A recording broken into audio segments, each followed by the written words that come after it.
los tehuelches, ¿de dónde reinaban? Y la guerra con la etnia de la región de la Araucanía. Bueno, los tehuelches estaban más bien en la zona oriental, en la Patagonia oriental, al otro lado de la cordillera.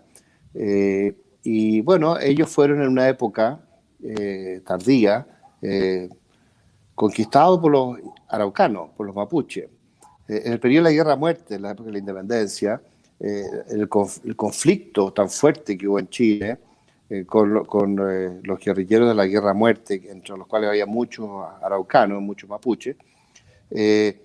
algunos sectores se fueron hacia la Patagonia Oriental. Hay un caso emblemático, que es el caso de Calfu Curá, y después Namun Curá, que es su hijo,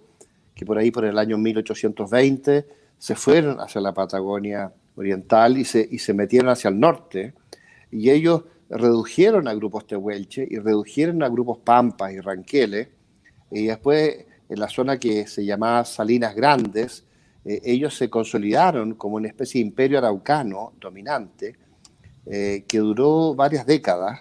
y que solamente fue neutralizado hacia el año 1870. O sea, de 1820 a 1870, como alrededor de 50 años, incluso en 1873 todavía este grupo heredero de Calfu Curá con Namun Curá, que era su hijo, ellos se consolidaron como una especie de imperio araucano dominante, que duró varias décadas y que al sur de Mendoza, tenían fuertes al sur de San Luis, tenían fuertes al sur de Córdoba y fuertes en la frontera con Buenos Aires.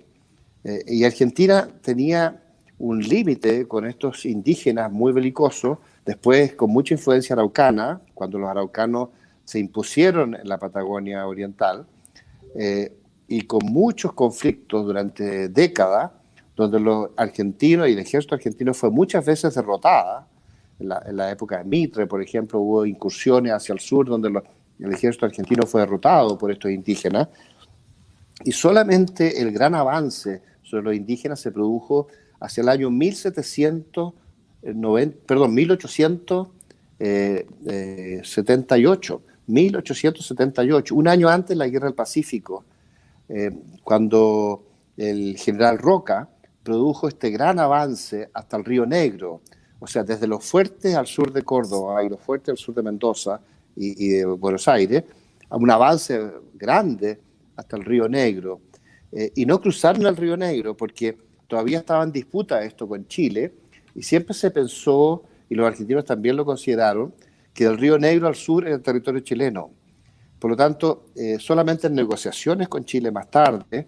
no en 1878 ni en 1879, que fue cuando ellos avanzaron al Río Negro, sino que un par de años después, en 1881, cuando las tropas chilenas estaban entrando a Lima en la Guerra del Pacífico, ahí recién los argentinos se sintieron capacitados para atravesar el Río Negro y avanzar hacia el sur y llegar mucho más tarde a lo que hoy día es más o menos Río Gallego, en el borde del Estrecho Magallanes. Pero sin llegar al Estrecho Magallanes, porque en el Tratado de 1881 Chile se reservó para sí mismo el Estrecho Magallanes de norte a sur y de este a oeste.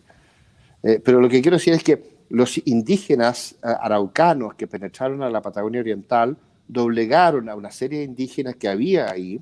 Algunos los exterminaron, a otros los derrocaron, los sometieron, y bajo el reinado de Calfu Curá y después de Namun Curá, ejerció una especie de imperio araucano en la Patagonia Oriental